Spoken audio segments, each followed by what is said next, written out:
Hello everyone, welcome back to my channel let's learn with me. आज की video में हम देखेंगे बच्चों को बड़ी ई की मात्रा लिखना और पढ़ना कैसे सिखाएं। इसके साथ में बच्चों को छोटी ई और बड़ी ई की मात्रा में अंतर करना कैसे सिखाएं।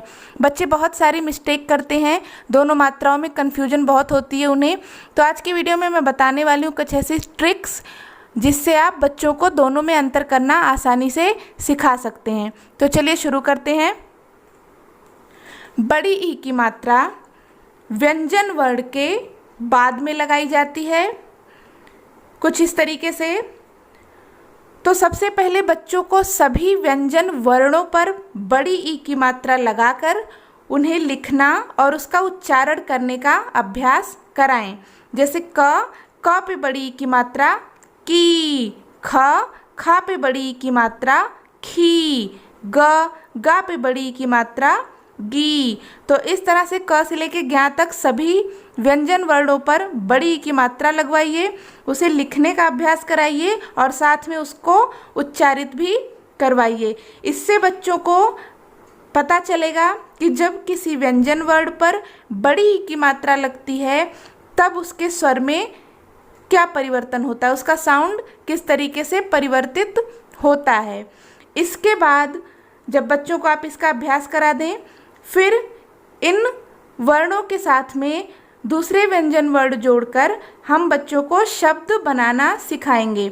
तो शुरुआत करेंगे दो वर्णों वाले शब्द से। जैसे यहाँ पर क पे बड़ी की मात्रा लगाकर की बना था, की के साथ में हमने ला वर्ण जोड़ा तो बन गया कील। बच्चे को कुछ इस तरीके से पढ़ाइए। क पे बड़ी की मात्रा की, ल कील। इसी तरीके से खा पे बड़ी की मात्रा खी, र खीर। गा पे बड़ी की मात्रा गी, त गीत। कुछ और उदाहरण देख लेते हैं। जैसे तीर, नीर, झील, चील, जीत, वीर, बीन, जीभ, नील, बीस, बीज, तीन।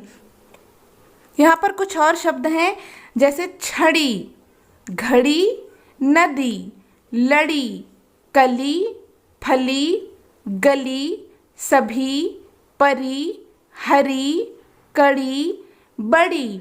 इसके बाद बच्चों को तीन वर्ण वाले शब्द लिखना और पढ़ना सिखाएंगे। जैसे यहाँ पर है दीमक, दीमक, दीमक, दीपक, दीपक, जीवन, सीलन, नीरज। फिर यहाँ पर है मछली, बकरी, लकड़ी, असली, रबड़ी, मशीन, महीन, गरीब, जमीन, शरीफ।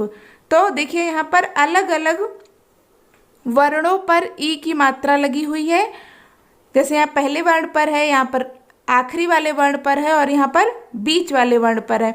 तो इस तरीके से बच्चों को उच्चारित कराइए, इससे उन्हें स्पष्ट होगा कि जिस वर्ण पर ई की मात्रा लगती है उसकी ध्वनि किस तरीके से परिवर्तित होती है और उसे किस तरह से उच्चारित किया जाता है। इसके बाद बच्चों को हम दूसरे मात्राओं के साथ में ई की मात्रा लगाकर उसका अभ्यास करना सिखाएंगे। जैसे यहाँ पर कुछ उदाहरण है।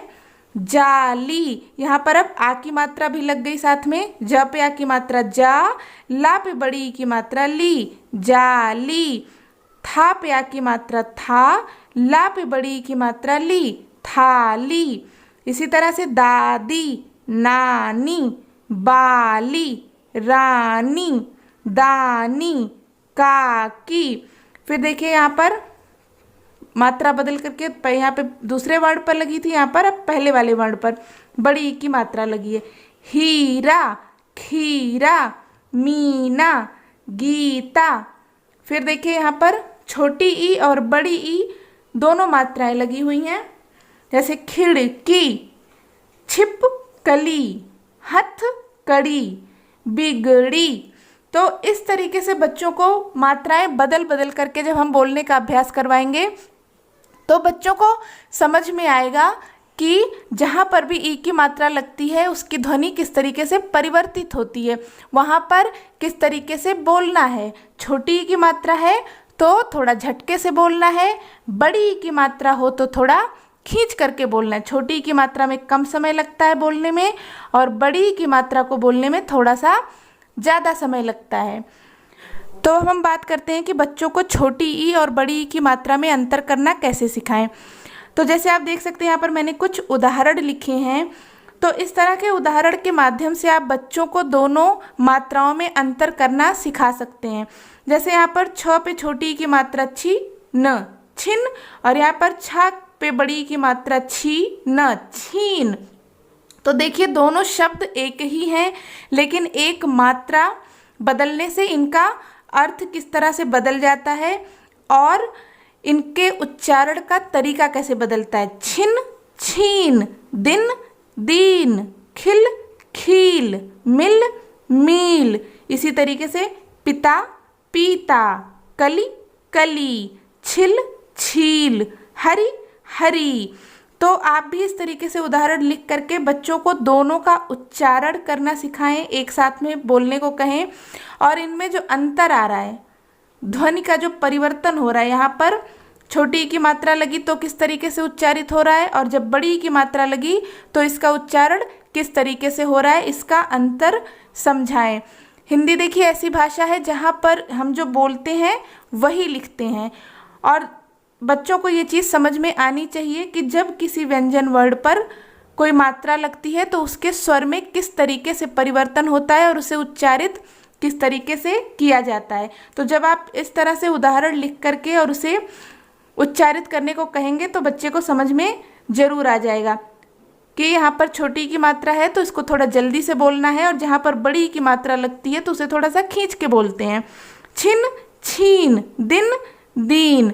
तो आप भी इस तरीके से उदाहरण दे करके बच्चों को समझा सकते हैं। सो फ्रेंड, आज की वीडियो में इतना ही। आई होप आपको वीडियो अच्छी लगी होगी, हेल्पफुल लगी होगी। अगर आपको वीडियो अच्छी लगी हो तो इसे लाइक और शेयर करना ना भूलें। अगर आप मेरे चैनल पर नए हो तो प्लीज़ मेरे चैनल को सब्सक्राइब करके बेल आइकन को हिट ज़रूर कर दीजिए। तो मिलते हैं मेरे नेक्स्ट वीडियो में, तब तक के लिए take care and bye bye.